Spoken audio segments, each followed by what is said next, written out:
আসসালামু আলাইকুম, সকলে কেমন আছেন? আমাদের এই এক্সপেরিমেন্টটি করতে হলে একটি কোড নিতে হবে, এসি কোড, আর একটি নিতে হবে আমাদের 100K রেজিস্টার।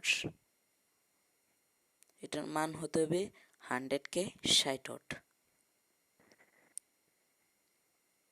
চ্যানেলটিকে সাবস্ক্রাইব করে পাশে থাকা বেল আইকনটি অন করে দিন।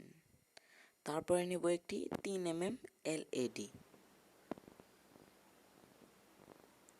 এলইডির প্লাস অংশতে ঠিক এভাবে করে লাগিয়ে দিব। তারপরে আমাদের যে এসি কোডটা রয়েছে, এসি কোডের আমরা এলইডির প্লাস অংশতে ঠিক এভাবে করে লাগিয়ে দিব। নেগেটিভ অংশতে ঠিক আমাদের এসি কোডের নেগেটিভ অংশটি লাগিয়ে দেব। এখন হলো চেকের পালা। এখন আমরা এই এসি কোডটিকে এসি 220 ভোল্টে দেব।